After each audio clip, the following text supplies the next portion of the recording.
Present. Carla Caprio. Brian Berrien. Present. Sharon Swees. Present. Plan Commission. Joe Maska. Brock Backel. Present. Eileen Bennett. Chris Lopatius. Lynn McGarry. Present. Don Mitchell. Present. Kevin O'Donnell. Present. Parks and Recreation. Cassandra Courtright. Present. Ed Pryor. Dale Jansen. Present. Bob Kanan. Russell Knapp. Marty Oster. Present. Jerry Young. Present. Environment Committee. Bruce Garland. Kathleen Rear. John Logan. Margaret Sable. Here. Randy Jurek. Here. Kathy Kuzla. Here. Todd Moses. Cynthia Raytosh. Here. Joe Shreese. Here. Gary White. Present. Larry Whitson. Here. Kathleen Rare just arrived. Thank you.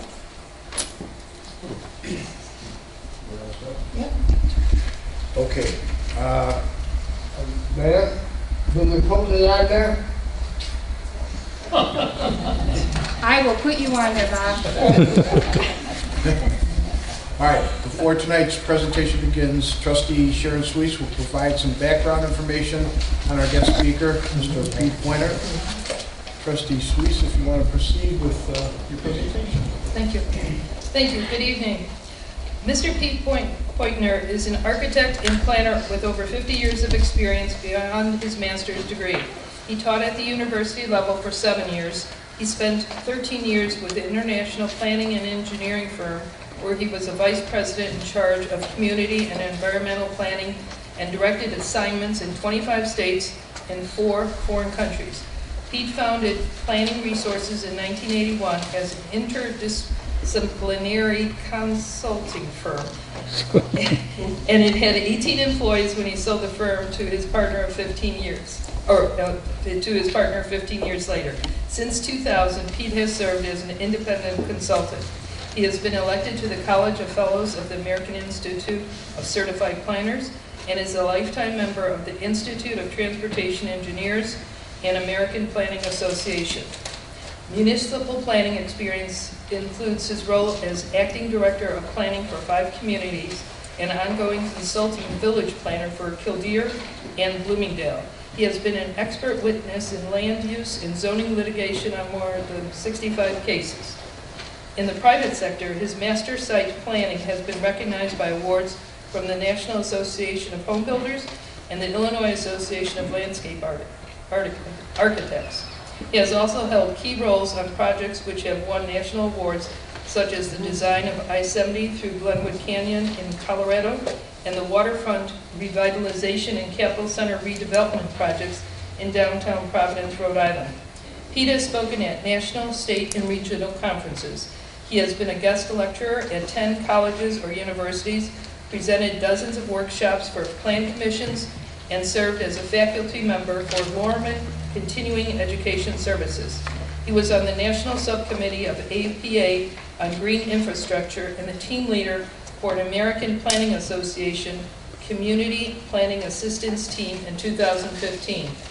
He is past president of the Illinois Association of Environmental Professionals, past member of the National AIA Committee on Historic Resources, and past board member of the Historic Pullman Foundation. He authored the book, Planning Connections, Human, Natural, and Man-Made. His free download PDF of 32 published and 8 unpublished papers is currently available via readingsinurbanplanninganddesign.blogspot.com. In 2011, he was an expert witness on behalf of the village in opposing a cell tower south of 143rd Street. The tower was rejected and positive proposals were made for relocation. Pete was a key participant in the development of the adopted comprehensive plan for Homer Glen. He was responsible for the sections on the environment, transportation, and sole author of the planning and design guidelines in section 7.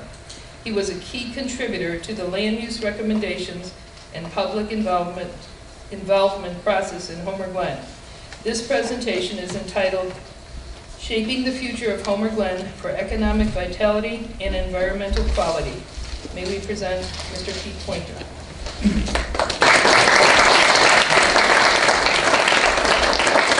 Thank you so much. My wife reminds me what an expert is. X is an unknown quantity, and a spurt is a drip under pressure. So it sort of keeps you humble. It also shows that if you're around long enough and work hard at it, that you do have some projects you can look back on and hopefully share with others that were interested in the same values. Can I get the remote there, please? Then I won't have to bother you. Thank you. Now, this is to move it forward? To the right. To the right. All right, that's all. We'll just go forward. At any time, if someone needs to use the washroom or wants to get up and take a different seat, just feel free to do that. I want to start off by saying that there will be a recording of tonight's presentation, and that the PowerPoint and my notes that go with the PowerPoint are recorded now and in the computer of the village, and I'm sure you can get a copy there. There are two things. For the trustees and those on the Plan Commission, they will get a copy of my book, but this is free, and at the end of this presentation, I will give you the reference so that you can go to this. It's a free e-book, electronic book, and I am a practical planner. Of all the 40 papers, there's only one that is not it's sort of in line with practical how to do it, and it's one that I hand illustrated a paper on what is planning for my son's second grade class. I did it on an airplane coming back from a job. He is now turning 50, but all of them are 800 to 1,500 words. They're easy to understand. They're written for plan commissioners and elected officials who are citizens involved in planning decisions, and they all deal with some specific practical aspect of planning. You've heard about my role in the 2005 plan. I think what's really important that needs to be reviewed and understood by everybody involved in decisions are the core values, the mission statement, the goals, and the objectives. Goals are big pictures, long-term, what you want to achieve. Objectives are steps that you take to achieve a goal. And your plan has a tremendous amount of reflection from a lot of citizen input in the year 2004 and 2005 when the plan was developed.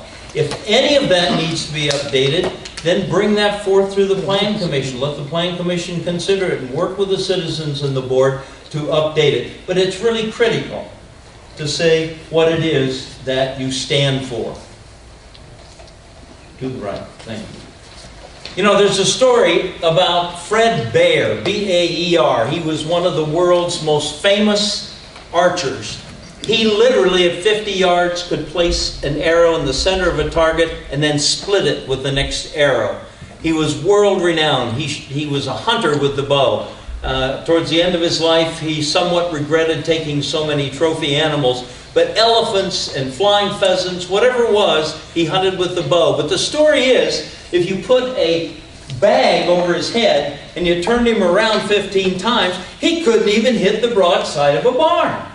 So the point is, you have to have a target. You have to know what you want, or you're not going to be happy with what you get. And it's a complex thing, but you really need to have a target.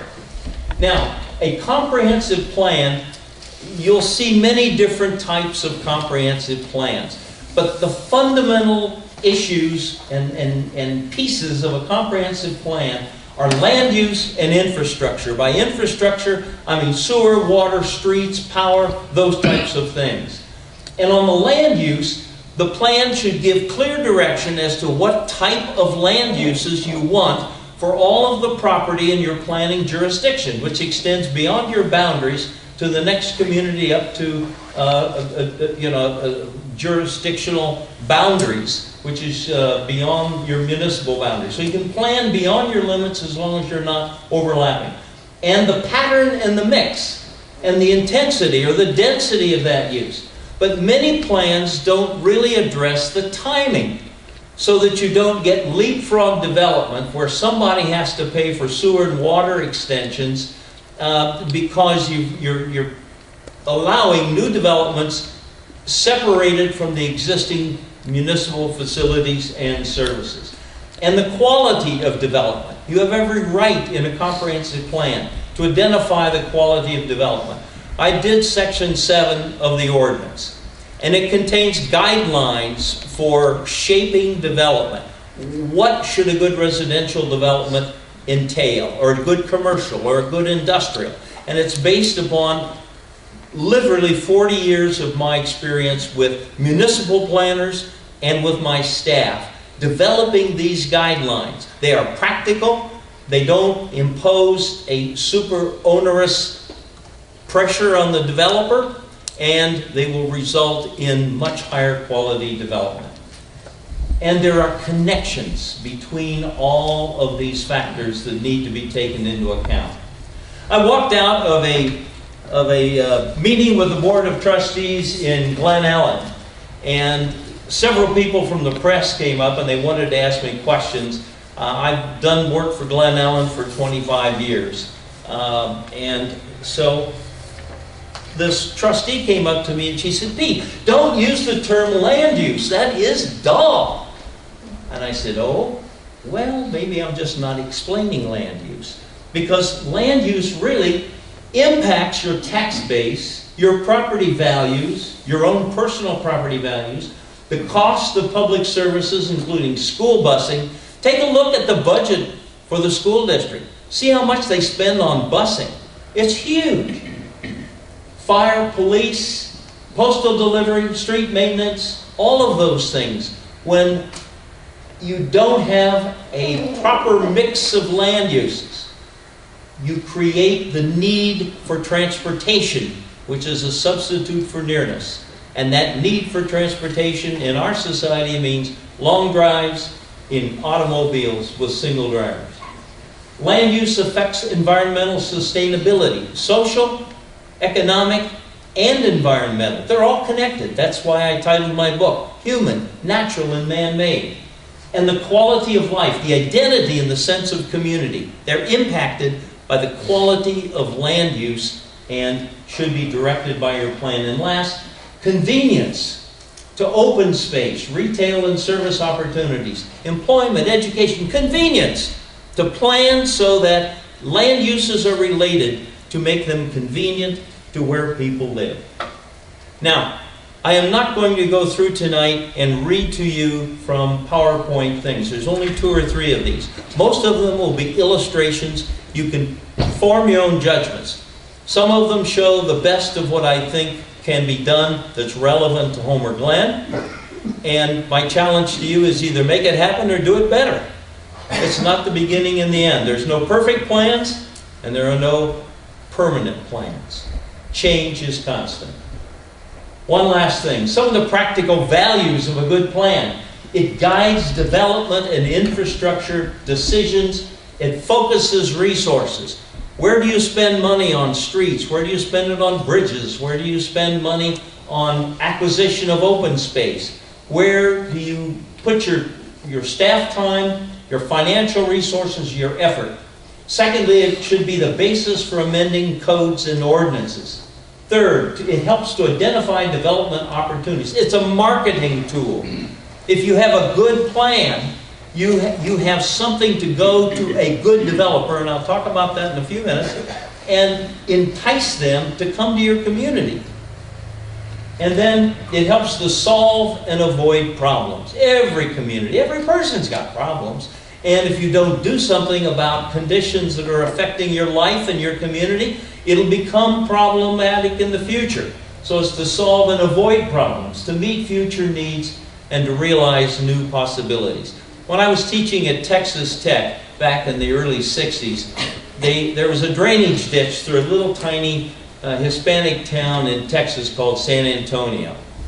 And they had the idea of making that into the center, the spine of a pedestrian-oriented convention and tourist center. And it is now one of the most popular convention centers in the world. And it is absolutely beautiful. I don't have any pictures of that because you don't have you have a different kind of open space network here in Homer Glen. So when do you update a plan? Change is constant. My father used to keep reminding me, the only constant in life is change. Another bit of wisdom I think he passed on was, if you enjoy solving problems, you're going to be happy the rest of your life. So change is bound to occur with time. And sometimes there are changes even in existing land uses. And so you need to reconsider a plan so that it accurately depicts those things that are fixed and those things that are important and those things that have changed and become better or worse and how you wish to address it. And last of all, changes in technology. There's been a great deal of emphasis, if you will, in recent years on energy. And it can go all the way from how you manage a fleet of public works vehicles and city cars and vehicles, all the way up to generating your own electricity through wind or through solar power, being renewable energy. So there are many, many, many emphases that come with new technology and new techniques that were not available in the past. And my recommendation, the recommendation in the plan is you should take a careful look at the plan no more than every 5 years. Now, some of the items to consider in an update. The new village hall. This changes existing conditions. This is one of 4 locations that were identified in the comprehensive plan as a possible village hall site. A town center. This is something I want to talk about specifically because I think it gives an opportunity to impart an identity that brings people together as a community in Homer Glen. New development opportunities and priorities. What are your priorities? It is incredible when I come from Clearwater, Florida, where we're temporarily staying, and we come up to my home in Wheaton, and then I drive down to Homer Glen. The amount of open space, the distance between things is marvelous. You're a becoming, you are an evolving, and you have a chance to shape it as it evolves by your development decisions. And this is where you need to focus. Where are your new development opportunities and priorities? You can't do everything. Are your ordinances accomplishing what you want? Energy in your carbon footprint. Maybe there are some new initiatives that could be taken there. And the format of a plan is critical. I was village planner in Killdeer for 23 years, the consulting village planner. And they grew from 600 to 6,000 people during that period of time.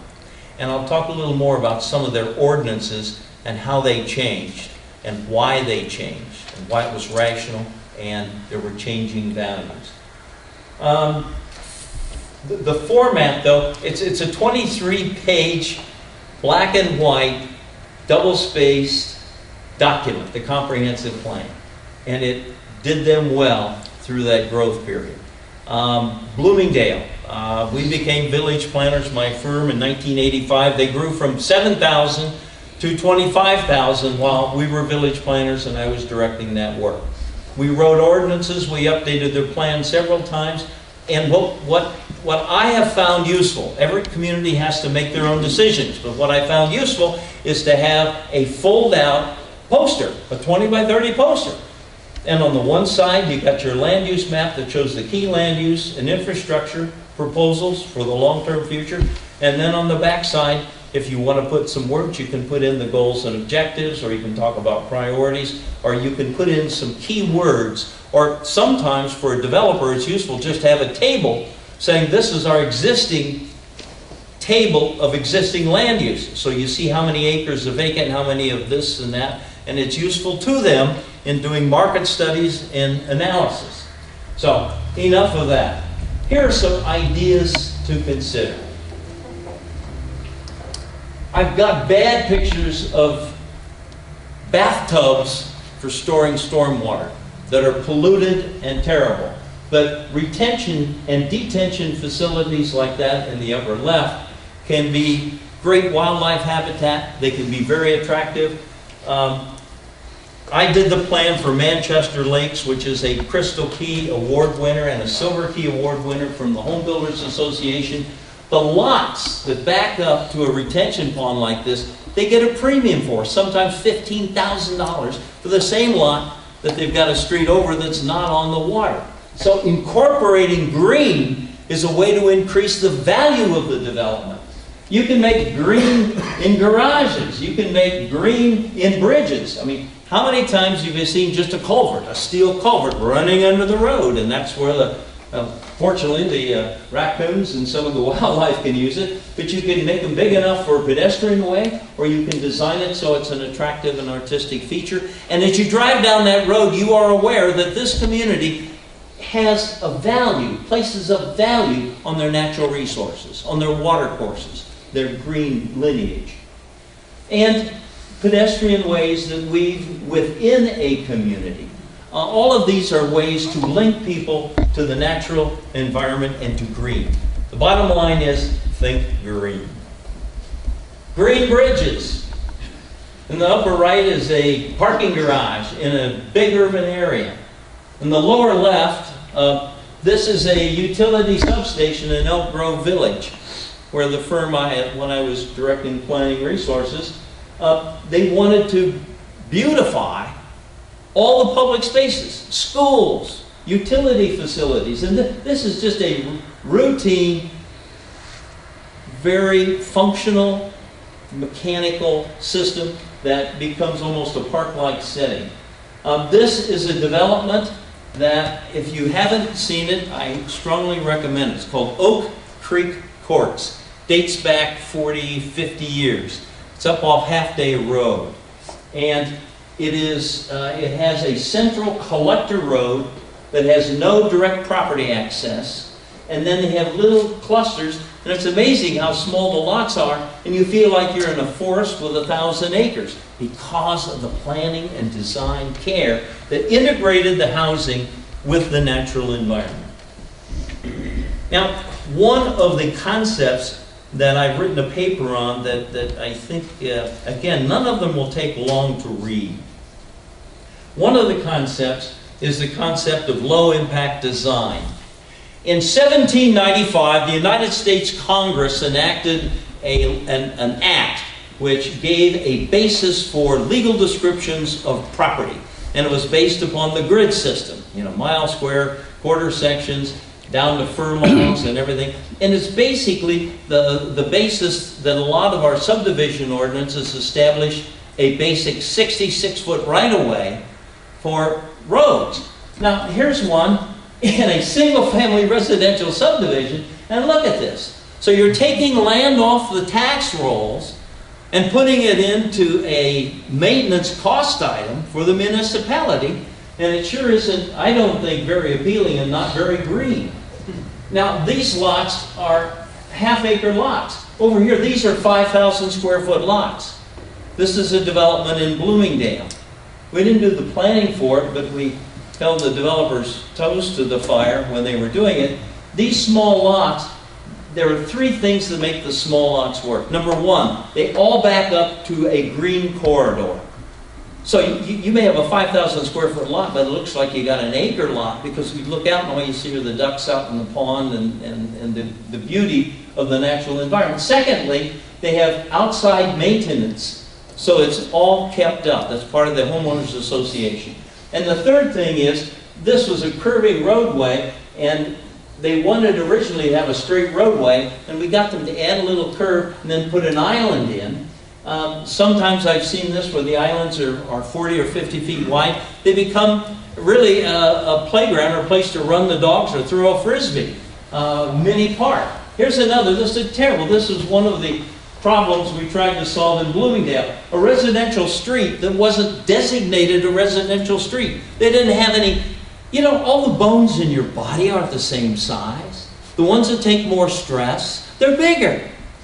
So if you got more traffic, then the road should be bigger. But if you just got single-family residential, and that's why you need your classification applied to all the streets in the village, so you know what it's intended to do and how big you have to make it. But this gets all kinds of construction traffic and through traffic because when we took over, there was no continuity in the system and there was no differentiation. And over here is another picture in Bloomingdale. Now these are townhomes and single-family homes in a very large development. And this is the green belt that runs along. And there's a jogging trail and there's picnic areas. All of this within walking distance. Planners are now learning that having walking opportunities is critical to public health.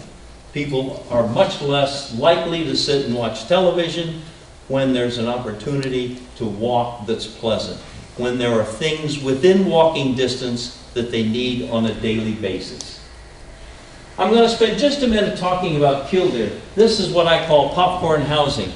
And I understand. I was born and raised in a little town in Ohio, and my folks had a couple of acres, and the city limits was the back lot line. And my dad wouldn't let me have a two-wheel bicycle when I was 13 because it was too dangerous. But I could take my shotgun and I could go out and hunt pheasants in the field behind us when I was 14. But my point is that when I first went there, it was very rolling countryside with huge groves of oak trees and forests. Okay? And there was no municipal sewer, no municipal water. And it made sense to have 1 to 5 acre lots so you could shift your house around. Most of them were architect designed. It's a very well-to-do community. And you could shift your houses around in the open space. And this is what happens after the rolling wooded hillsides were developed. And suddenly they had the opportunity to have municipal sewer and water from Cook County. And they were buying flat farmland, and this is what the flat farmland was producing. And the village said, you know, we really don't like this. There's no playground, there's no green belt, there's no pathways, ta-da-da-da-da-da. But we have a minimum 1 acre lot. So what I suggested to them, why not put together what they call a planned unit development ordinance? And the ordinance says that if you have 1 acre lots, there was a nominal open space that you had to contribute to. But if you make this a planned development, you can go down to a ½ acre lot if 50% of the entire development is in permanent open space with improved park facilities. They bought it and this is the result. There was a plan done by one planner for this site. And he met all of the requirements for lot sizes and everything. And the lots went right out to the main road that runs one of the main north-south roads in Kildare. And the village said, we really don't like it. This is really terrible. And the developer says, well, I'm meeting your ordinance. I'm going to sue you guys. You know, the kind that takes you to court. And you don't do that without coughing up $10,000, $20,000 at the beginning because it's going to be expensive. So I say, hey, wait. Maybe you could do a planned development, and you could have these lots, and I was able to do a plan that got the same number of dwelling units and ended up with 40% of the entire site in open space through the planned development process. And the retention ponds, instead of being bathtubs for stormwater, became a key part of the character of the development. I mean, look at the difference. This is not Kildare before or after I was involved, but this is what gives developers a bad name. No green. How do you handle when a subdivision backs up to a roadway? Now, I've seen some very nice examples in Kildare where there's buffers like on the right. In Manchester Lakes, this is the one that won the award, there's a 100-foot green belt that surrounds the entire development. And it was just farmland when they started.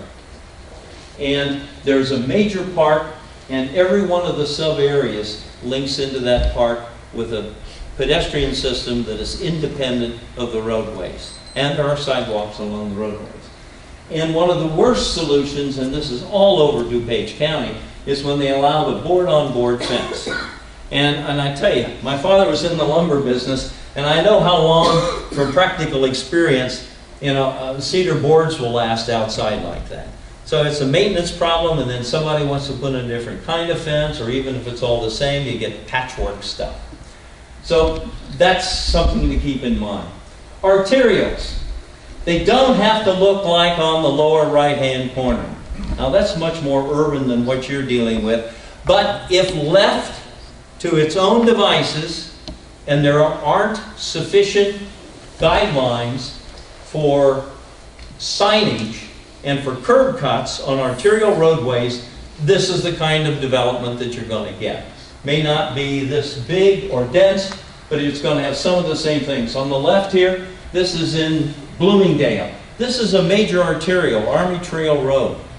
But there are controlled access points in the shopping centers the entire length. The signage, when we started out, we talked to McDonald's and we said, we have a 9-foot high sign limit. They said, we'll sue you. We said, oh, well, wait a minute. If you put the sign where it can be seen, we'll show you with the sight lines. It can work. You can get all the, and you won't be competing with these other signs. And so this is the kind of signage Bloomingdale has throughout. And landscaping and berms and sidewalks. You know, the developer says, well, there's nobody going to use that sidewalk. Well, take a look at some of these commercial areas that don't have sidewalks, and what you're going to see is the grass is beat down because people do use them. Oh, another beautiful anywhere in the USA arterial, another example from Bloomingdale. This is an arterial on the edge of a residential area. Pedestrian ways are critical. This is in Florida where they don't just have space for the automobile, but they have space for bicyclists and walkers. And Pinellas County, which is where Clearwater is, they have 57 miles of improved bikeways like this. Some of them through wetlands, some of them through forests, some of them through suburban areas, business parks. Fascinating array. This is Conserve School in Wisconsin. It has an integrated pathway system for this boarding school in the North Woods. And there's another example, two of them up above, of one in California and one in Illinois, where they've incorporated internal pedestrian ways that link to something like schools and parks or shopping. Oh yes. And how do you preserve trees? You don't do it like this on the left. This is what I see so much of.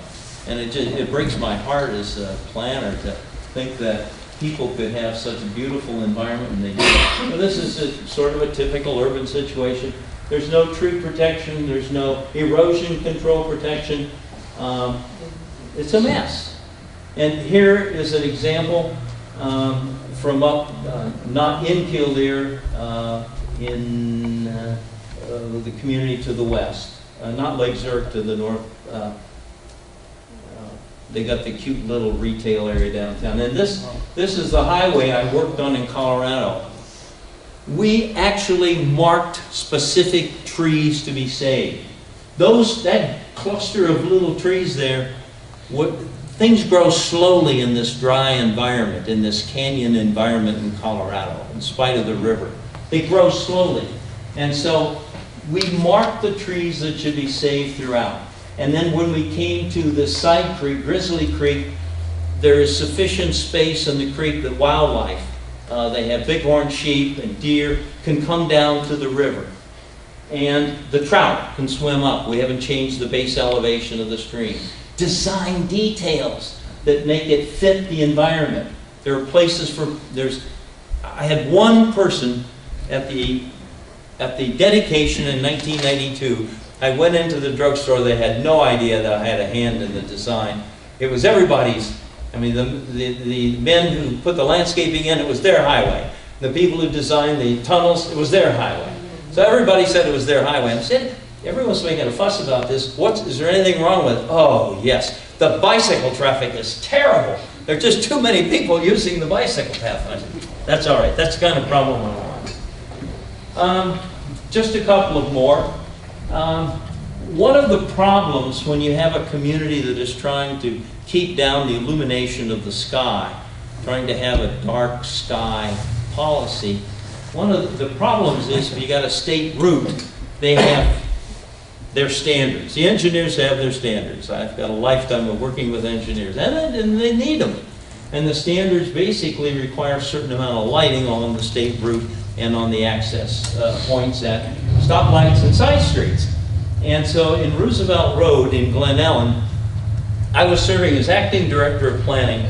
You know what an actor is. But I was there when they lost their planning director, and my job was to hold things together and help them select a new planning director. So they had a really nice young planner on staff. And so I said, hey, want to have a brown bag lunch tomorrow? Yeah, sure. And I said, okay. And I made a diagram, just a straight line. That's Roosevelt Road. And then I marked cross streets at approximately the distance. And we went out and we surveyed the length of Route 38, State Route, through Glen Ellen, and we said where there were no sidewalks, where there were trees that we should save, where there are trees that should come out, where there were sign problems, where there were access problems, da-da-da-da-da. We did a diagrammatic summary of that corridor, its problems and its potentials. From that, the city hired the county, that had an urban design function, to come up with a conceptual design, and then 2 local firms did the final landscape and engineering design on it. But there's continuous sidewalk. And I know those of you who are familiar with Glen Ellen, as you're coming westbound from 355 on Roosevelt Road, up on the hill is what they call Baker Hill. And there's a forest in there. And they were going to cut down the forest, and they're going to really make a big flat platform. And they said, the topography is so rough, we can't put a sidewalk in. And we said, oh, you can't. Well, what if you did it this way? So the end result is there's now a sidewalk, the forest has been saved, and it's been an economic boon for Glen Ellen until Dominic's went out of business. So they've got to deal with that. But anyhow, this is a gas station. I mean, what do gas stations look like? But we designed the lighting. We had banners. My battery ran out on my laser pointer. But you can see there are downlighting that is close to the sidewalk for the pedestrians, and then the IDOT standard with downlighting is the taller facility that you see there. But when you drive down Roosevelt Road through Glen Ellen and then you come to Wheaton, you see a huge difference. This is entering Wheaton. Now, that's the worst of it. Wheaton's done some very good things. I don't mean to badmouth Wheaton, but I'm saying they really didn't have an overall plan. They didn't say what they wanted. They didn't have ordinances to enforce it. And they sure don't have any design review or site plan review. This is another place along Roosevelt Road where there was no room for more setbacks and there was only a narrow parkway. And so we put a fence in to sort of give some buffer to all the parking. Well, yeah, you've seen this kind of stuff that develops. Unless you have good standards, that's the kind of stuff you can get. Just a couple more ideas. I will leave time if anyone has questions. I'll try to answer them.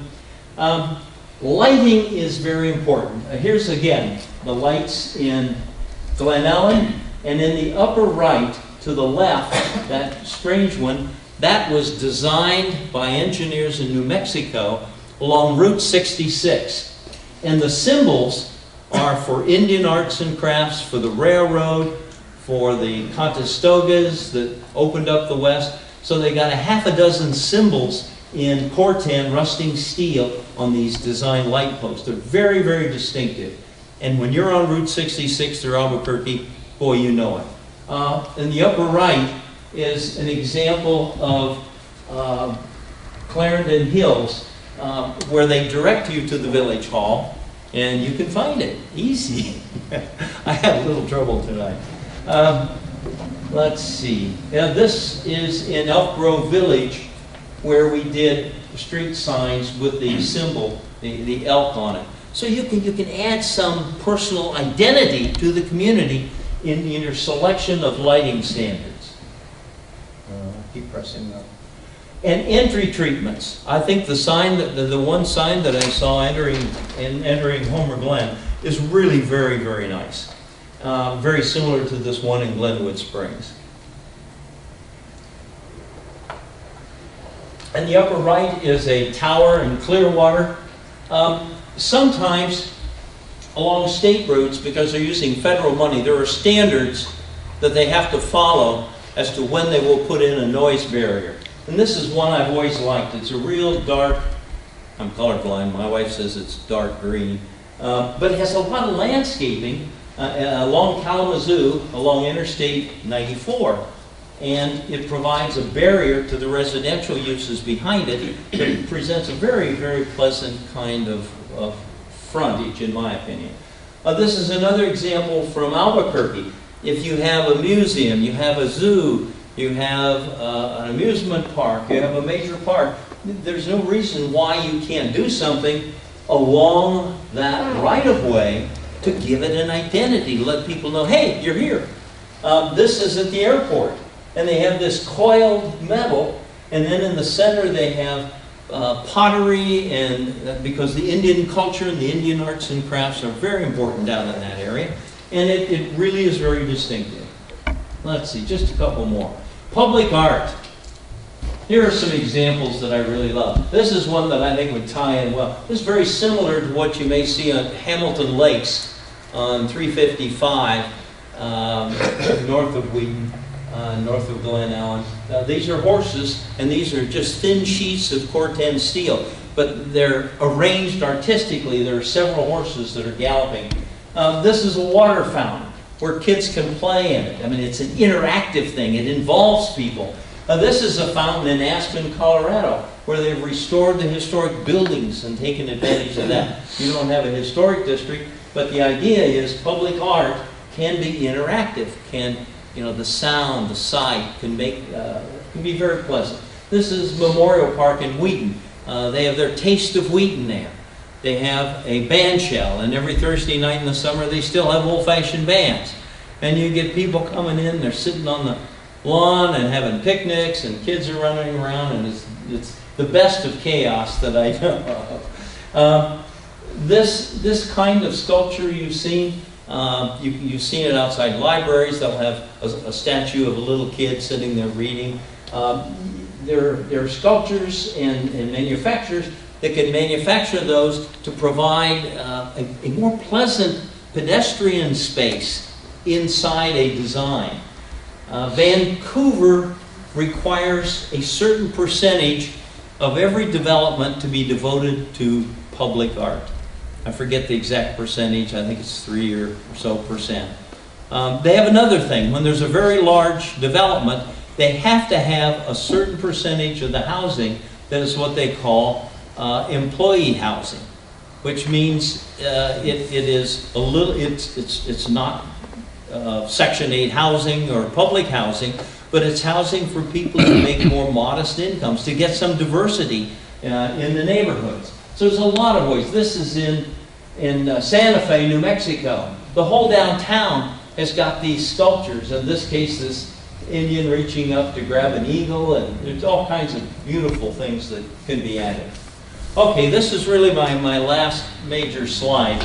I want to tell you how much I respect every single person who cares about their community enough to try to come out and get ideas and be involved with the village board or the planning commission, open space, parks, whatever. It takes a lot of time, and although we're beyond the child-bearing ages because we're in grandchildren and hopefully soon great-grandchildren, your lives are very, very busy. But this is really, really important for those children and for those grandchildren. And I'm going to close talking about what I see, and I'm not critical. I'm trying to point out possibilities. And a town center can really give an identity to an area. This past year, just recount one war story. I volunteered to be a member on what they call a community planning assistance team for the American Planning Association. And they didn't know that I had a winter place in Florida, but they asked me to serve on it to do a town center plan for a community called Deerfield Beach. Deerfield Beach is just south of a very wealthy resort community of Boca Raton. It is mostly middle class, working class, and upper middle class, and it's right on the Atlantic beach. So you're coming north from Miami, and you get all these communities that have 20, 30-story high-rises, and you get to Deerfield Beach, you got a park and beach along the entire length of the community. You get across the river, and you're in Boca Raton, back up to 20, 30-story condominiums. It is distinctive. Now, they had 36,000 people, a little bigger than you are, and by a stroke of the pen, the state legislature required that they incorporate 100% of the county that wasn't already in another community, which was most of the county. So they went from 36,000 to 76,000 people, just by the stroke of a pen. And these people lived in subdivisions, and they had their own little community associations, and they had an identity there. But they didn't identify with Deerfield Beach. Now, they only had a staff for 36,000, and they didn't have the finances to do their own plan or to hire a consultant. So they asked the American Planning Association, can you help us? APA, that's the American Planning Association, put together the team. They asked me to be the team leader. And so I had a chance to work with I think one of the finest retail and market specialists in the planning profession, and a great landscape architect, and a staff that was dynamite, just really dynamite. And we had 5 people really on the team. And so we came out with a serious problem because there wasn't really a center in Deerfield Beach. You couldn't add to it, and there was no vacant land that you could build. So what do you do when you got all these little lots that were platted 20, 30 years ago, some of them vacant, but how do you assemble the land for a development? And so what we did is we found one major road that already was non-residential mostly, and we tried to make what I call a linear downtown.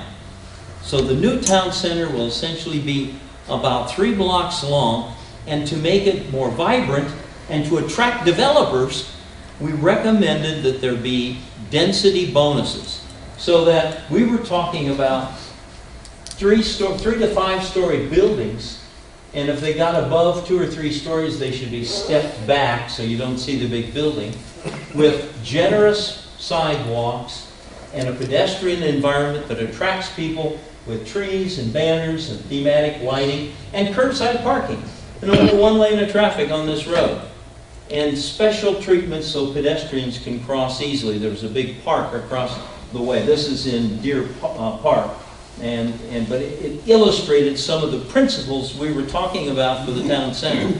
So to come up with your own concept as what you want a town center to be, I think is a really big task that warrants a lot of thought and energy and input.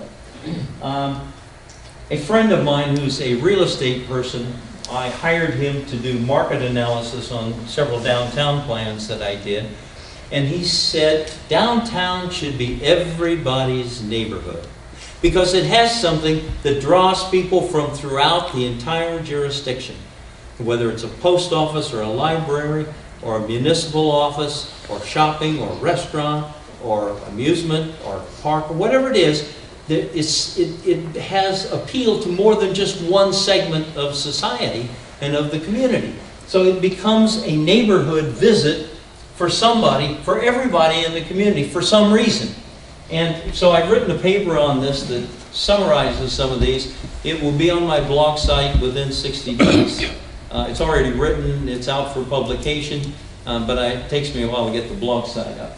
A second prototype, and you have to invent sort of historic turn-of-the-century architecture. And as an architect, I'm not real keen on trying to copy historical styles. But one of my papers is the value of historical architecture. But this is to me the most beautiful village town center I've ever been in, any place, and I've done a lot of travel. This is Niagara on the Lake. and it's on the Canadian side. And if there is 6 inches, it is landscape. I go back to the theme, green, green, green. There's bushes, there's trees. They have a boulevard that stretches along this linear, it's about 3-4 blocks long. It's all linear. The ground floor is all retail and restaurants and commercial and boutiques. And there in the boulevard, they'll have, you know, hanging plants 4 or 5 feet long. And it's just manicured beautifully.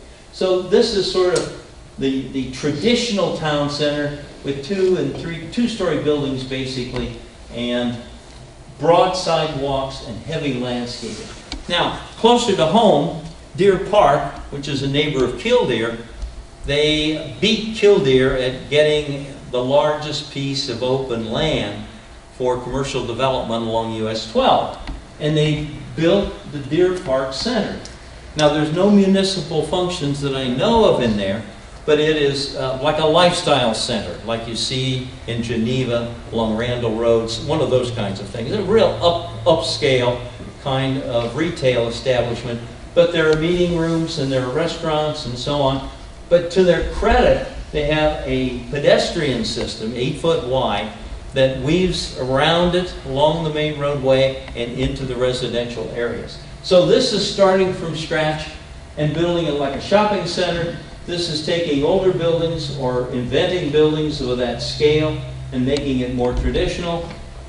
This is concentrating more density in a shorter area, but focusing on this pedestrian environment and the ground level. You can see this is really, it's a very intensive pedestrian area. And the fourth idea is in Wheaton. Wheaton has the Donata Square shopping center that is north of Butterfield Road and off Naperville Road on the south end of Wheaton. Wheaton's where I live. And they had a big shopping center. And they convinced, or they were able to work with a developer out of Boston to build what they call a town center. And this is a kind of trying to pick up on some of the traditional functions of a town center. And in the center, they had a big block with 2 buildings and a big open space. So at Christmas time, there's decorations and there's music. Every season of the year, there are activities that draw several hundred people while they're shopping to enjoy music or to enjoy some other kind of arts or crafts, that sort of thing. And the 2 buildings are legitimate retail buildings that produce 1% sales tax for the municipality, everything they sell. And then around it, there on the 4 corners, there are curvilinear buildings. And again, this is a very old traditional pattern for town centers from Europe and the old Pullman area that I was very active in, the south side of Chicago. They had a square like that with curvilinear buildings. But this is all retail. They've got big name like the Gap and people like that. All kinds of coffee shops, very nice shopping. But it's built right next to the shopping center. And because of the square, and you can park right there on the square, but there's this sea of parking beyond, you can always get a parking spot close by. So those are 4 prototypes, very, very different. And every community, I think, needs to select a theme and an idea that they want to promote. Closing out, public involvement and public education. This is always a challenge. You know, you've heard of NIMBY, not in my backyard. And you've heard of NIMBY, which is not in my yard either. But then there's CAVE, Citizens Against Virtually Everything. So I think what you have to watch out for is that you don't get a tyranny of 15 or 20 naysayers who can kill any kind of a project. I always try to get a petitioner together with the neighbors and to let the neighbors know what they're developing, find out what the concerns are of the neighbors. I've written a paper that was published that's on the National Audubon Society blog site that's had a lot of favorable comments, and it's called "Don't Waste Money on Public Involvement." And of course, some people read it because they say, this is going to justify we're not going to waste any money. Well, I am a huge believer in the value and the necessity of public involvement, but it's not public relations. In public involvement is when you get people involved and you find out their legitimate concerns and you respond to those in your planning and design. That's how we got Glenwood Canyon built, how we got the river relocated in Providence. You find out what the legitimate concerns are and you respond to it in the planning and design. If I have public relations, I have a widget. I say, I want you to know how beautiful this widget is. I'm not going to change the widget, but I'm going to sell you on buying that widget. And that's the difference between public relations and public involvement. So the paper has some specific ideas that I strongly recommend. Let's see, as we draw to a close, this is important. How do you attract good development? What do I consider good development? I think there are 6 characteristics of good development. First of all, it fits the plans and the policies of your community. Secondly, it fits the site and its natural, cultural, and visual character. Third, it is compatible with the adjacent land uses. Fourth, it is efficiently connected to municipal infrastructure and services. Fifth, it pays its own way. And sixth, it is economically viable. It responds to the market. The only one that requires, I think, just a touch more is it pays its own way. Sometimes you'll get developers who want to, they want to soak you so they can make money on their development. And they are not good developers. But there are times when a development is marginal, and by offering some financial incentives, you can entice them to invest their money, and you still come out ahead. For instance, there may be a partial sales tax rebate, because you get 1%. So if they're going to produce $1 million a year, you may say, yeah, we'll give you back $10,000 or $100,000 or whatever it is. You negotiate those things. So that's it. One last thing here. How do you attract this development? First of all, the priorities have to be identified in the comprehensive plan. 2, you need a reliable point person. When I walked into a community, 5 times I was acting director. I mean, I had building inspectors in the fire department and planners and economic development in some of these communities, Lombard, Glen, Ellen. I wasn't presumptuous enough to come in and think that I could do everything that they could do, but I had to find a way to pull from everybody. And in Kildare, we tried this, it was now 35 years ago, we put together a development committee. It had the mayor, or whoever he or she designated. We had the chairman of the plan commission, or whoever he or she designated. We had the village manager. We had the village engineer, who was a consultant, the village planner, who was myself. Those 5 people, and the chief of police on some things if there were traffic and those kinds of issues. So when a developer came in for a conceptual review, they didn't spend a lot of money. And they were able to find out right away where they stood, from a policy standpoint, from an engineering standpoint, da-da-da-da-da-da. So having a point person that you can trust is good, but equally as good as if you've got a group that you can meet with and talk turkey with without it being a big hoo-hoo public meeting. It can be public, there's nothing wrong with that. You have to follow the Open Meetings Act. But the point is, you have a reliable access to people who can speak on behalf of the municipality. You have to have reasonable standards, fair and efficient processing. I was mentioning to a couple of you beforehand, I've been on a team where they've had 7 or 8, sometimes 10 specialists, wetlands, traffic, attorney, architect, planner, landscape architect, on and on. Nobody made less than $125 an hour, and some of the attorneys were up over $300 an hour. So you'd sit there at a plan commission meeting, maybe for 3 or 4 hours. And at the end of 3 or 4 hours, the chairman would say, geez, it's 12 o'clock, everyone's too tired to make a decision. We'll put you on the agenda first for the next meeting. So the developer walks out, and he may have spent $3, $5, $7, sometimes $8,000, $10,000 for nothing. And that gives you a bad reputation. If you do not have efficient processing, if you don't know what you're doing, if you don't base your decisions on fair conditions, you really have a problem. 2 last points.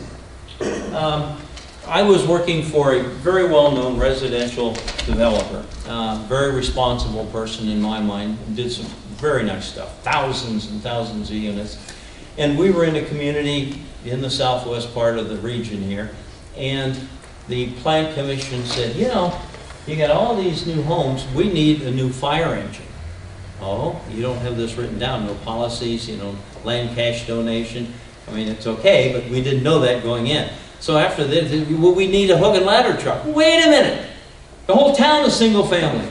We're doing single family. Why do you need a hook and ladder truck? Well, we think that'd be a cool thing to have, is really what they were saying. And then we think we need a $500,000 water tower. You have just the right location. You know, after about 3 meetings of legalized extortion, the developer just walked, sold the land, said forget it. Don't want any part of it. Your reputation is important. And it gets around if you're not fair, if you're not efficient, and if you don't know what you want. Fair, efficient, and clear on what you want. In Killdeer, you've all heard of Hamilton Partners. They're a big development firm started in Texas. Hamilton Lakes is that huge office complex off of 355. They came in, and Killdeer really needed retail sales tax. Even though they're a very wealthy community, they were really hurting with their real estate taxes. And so what they did is they said, we're going to develop Killdeer Center, Killdeer Commons, and eventually we got it done. But they had to acquire land, they had to annex land, and so on. But Hamilton Partners came in and said, you know, your plan calls for non-residential there, we want to build office. And the mayor just looked at him and said, we've got to have sales tax. We want commercial or nothing. If we have to change our plans, whatever it is, that's where you stand. Boom, it was settled. They said, okay, and they went back and they gave it to their retail division, and they came in and they processed what is now Killdeer Center. So, the last point is recruitment. When we were selected to be village planner in Bloomingdale, Sam Tenuto was the village mayor. And Sam was a driven man. And he thought that everything had to be out of brick.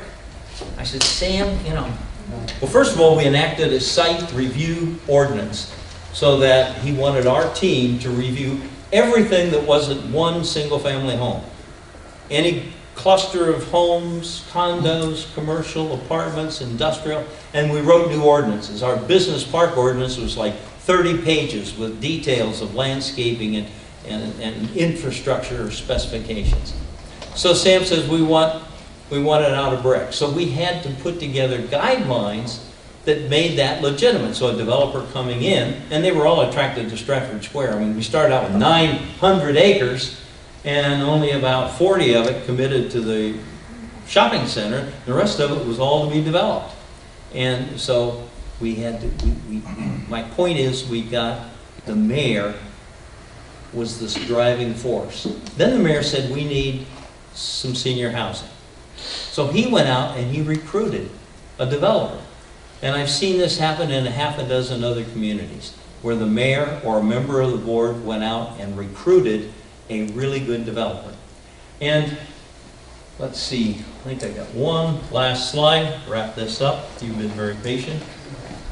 Remember, it's better to light one candle than to curse the darkness. Every single small step that you take, every time your mind is jolted to think about something, well, let's do it a little better, a little different. Every time you make a decision, every time the Plan Commission makes a recommendation and the board considers it, it's important. So it's better than to light one candle than curse the darkness. This is all on the thing. I won't go through it. The two that are out for being published and are not on my blog site are there. Let's see. Yeah. So you can go to petepointner.com and it'll give you the blog site reference, and which is Pete Pointner Planning Blogspot, and it's the one that says Urban Readings in Urban Planning and Design. So thank you very much for your attention, and I hope you have a great evening. Does anyone have any questions that I might try to address? everyone's anxious to go home, I understand. Yes? Have you identified any possibilities for Homer Glen? I haven't, and it wouldn't be fair. I haven't spent enough time down here since we worked on the plan. The town center is, I think, the biggest possibility, both from an economic standpoint and from the standpoint of providing some identity, similar to what we tried to do with Deerfield Beach in Florida. And Deerfield Beach, by the way, I think that plan is available on the APA website. I don't know. Any other thoughts or questions? Yes, sir. Yeah, since you guys brought us here tonight, I kind of want to get an opinion. You know, you brought us here, so what are your ideas? What do you want us to take away from it? Oh, they're just listening to, that's not a fair question. That's not a fair, I won't let, I suggest you talk to them individually or come to the next meeting. I've held everybody up too long. Yes, sir. Yeah, I was wondering, you have your name down here, but I don't know, who do you represent? I represent Pete Pointner. I think as the introduction said, I've been an independent planning and environmental consultant since the year 2000. And I really haven't done a lot of planning and development work since about 2007. The reason I got involved with the plan helps to explain that. I sold the firm that I started, Planning Resources, in 1995. Stayed on for a few years. I was doing a lot of work for Glen and they wanted to update their comprehensive plan. So as an independent consultant, they hired me to help them select a consultant, and they selected a firm called TPAP. And the lead planner for them was a fellow by the name of Tom Payne, a gentleman, a very sophisticated planner and designer, and he and I got along well. The plan was well received in Glen and about that time, Homer Glen went out with a request for proposals, and I joined their team, and Tom and I worked on the plan. Unfortunately, he developed, I think it was Lou Gehrig's disease, and towards the end of the project, I had to pick up a lot of the interviews because he was just not well enough, and I did the presentation at the public hearing. But I've been an independent consultant working out of my home or wherever I happen to be, fishing in Lake Erie or down in Florida or wherever. Sorry, it's not bigger than that. All right, so if I put down our introduction with Mr. Peter Pointner, independent consultant. Just Pete Pointner. It's not Peter, Oh, and it's not Pointner. Pete Pointner's Planning Pointers. Thank you. Any other? Yes, sir. Have you seen a lot of other examples of communities that have a mix of open, not open space, but wooded areas, larger subdivisions, forested areas, and also subdivisions, clusters of subdivisions like we have. We have this mix of subdivisions and natural areas. Have you seen examples of that? And in the spaces in between these big farm fields, how do you develop those that kind of combine these two types of development and make them work together? Okay, number one, I've never seen a community like Homer Glen. That's why I was so excited to work on the plan. Number two, the closest I've come in terms of communities is probably Kildare, because they started out and there was just nothing but farmland, and that's when they grew from 600 to 6,000. And the other is Bloomingdale. Bloomingdale was all surrounded by farmland, and they had this 900-acre PUD without any details except for the commercial center. And but how do you handle the land in between? One of the papers you may find interesting is preserving rural landscapes. I've done work out in Joe Daviess County with the county and with East Dubuque and with some of the other, Apple Canyon Lake and some other, where there's huge areas of forest and they're trying to blend the development. And I think what you're really asking is, how do you find the best use for land when it's converted from farms into something else? And that's really the function of the plan. How you design it is very important to achieve your objectives, and I have experience in that. What you want it to be used is the subject of the plan. And there are recommendations in the existing 2005 plan, agricultural areas. If and when they convert, what are some of the alternative uses? That really needs to be looked at carefully, I think, when you update your plan. I'm sorry I don't have a better answer. Yes, sir. I was interested, what about the wildlife in all of these communities? When you start developing, making roadways wider, like we have two big arteries going to be widened, 159th and 143rd. What about the wildlife crossing? Okay, Small two wildlife things. underneath? Two things. Rebuilding urban roadways, and one of them it says the power of numbers, the impact of low impact, the benefits of low impact development. Those are two papers. Take you 20 minutes to read, but you'll see the power of not having more pavement, having less pavement. And it is becoming very acceptable in professional circles to think now more multimodal, to think about how you're going to put in bicycle paths, how you're going to integrate transit when there's some kind of transit that's available, how you're going to do that. So, number one, minimize pavement, minimize impervious surfaces. Number two, there is a concept called green infrastructure. If you don't read anything, read the first two papers. 20 minutes of reading, but it defines green infrastructure as more than just how you treat wetlands. It has to do with creating a whole system of green that is linked, because unless there's continuity of the open space and the greenway, wildlife gets segmented and they get more harm from predators and from roadways and from so on. So the continuity, the green belts are critical, and they're in your plan. And this is where you need, I think, to reserve some of those lands. The idea in the plan is when a developer comes in, if he's got 300 acres and it overlaps one of those greenways, his contribution to open space is to contribute that section shown as part of the greenway.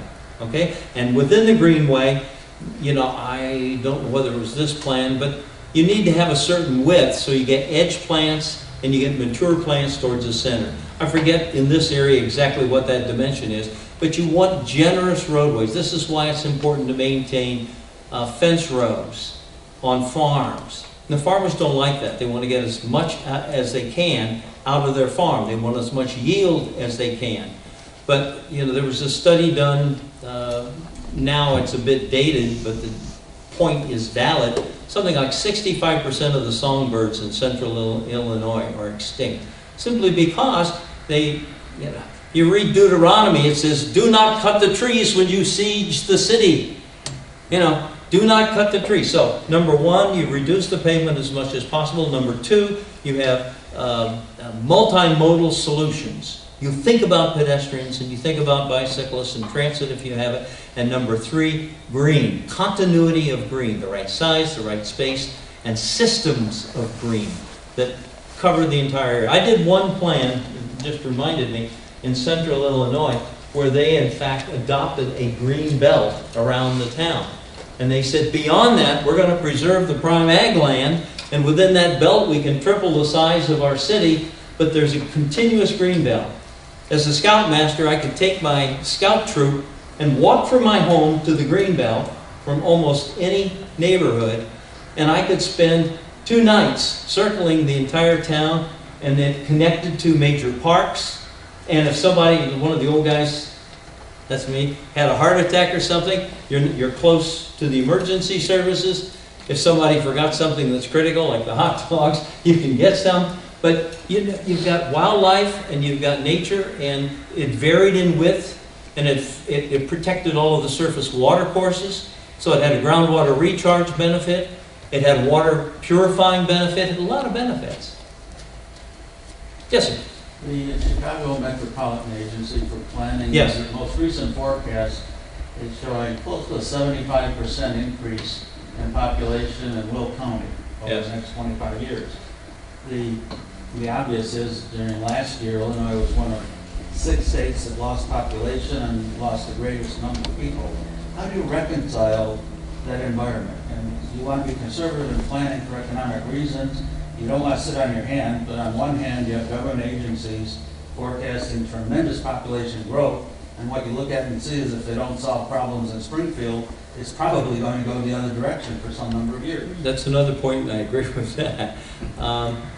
CMAP was the offshoot of the Northeastern Illinois Planning Commission. And the reason they have a lot of power is because they have to approve municipal service districts. So if you want to annex or you want to build a sewer plant, they control a lot of that and the federal grants, which is really, you know, Uncle Sugar's money that is the attraction. So how do I reconcile it? I really don't. As a planner, I have a philosophy that a plan should be valid regardless of the exact rate or magnitude of growth. You grow in increments that make sense. The right mix of land uses, the right quality. So that's my philosophy. Now CMAP, what I have not worked with them, I haven't been really active as a village planner for 8 or 10 years, but it used to be, I know in Killdeer, they have a facilities planning area. And you had to estimate the population within the facilities planning area to get any federal grant for water or sewer facilities. And so all of those numbers came from the local community. In DuPage County, the population projections are based upon each community's comprehensive plan. So that's why it's important. Is it overstated? Yes, I think it is. Now I have another paper that's not on here, and it's called The Challenge of Growth and Change. And it quantifies, if you take, and I just took one community, and I said, if you take the CMAP projections, here's how many acres you're going to have of different land uses based upon current numbers. And so it's a really useful thing, I think, because as a planner, you know, we get excited about things like that. But it gives you an idea, if you have X number of thousands of people, how many acres you're going to need of retail commercial, how many acres for residential. And it'll vary maybe several percent, but it's going to come, you know, based upon the way we have built over the last decade or 2 decades, that's how much land is going to be needed. There's another paper,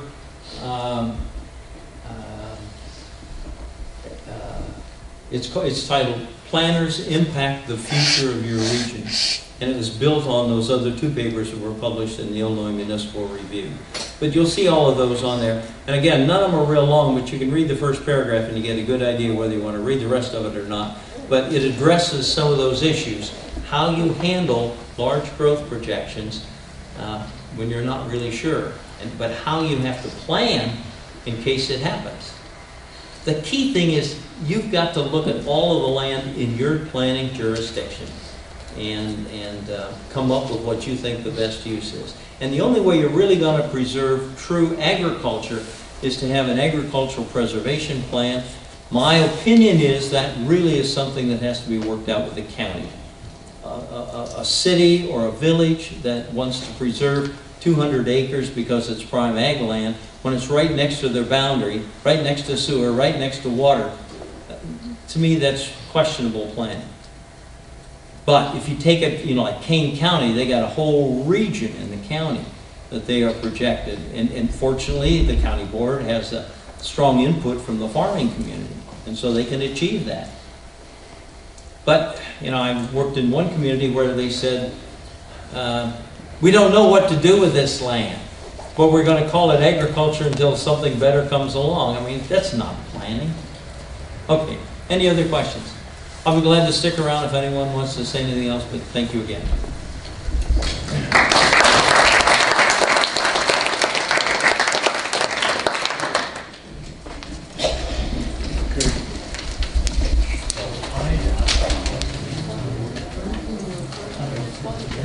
If anyone has any questions for us, we're here to answer them too.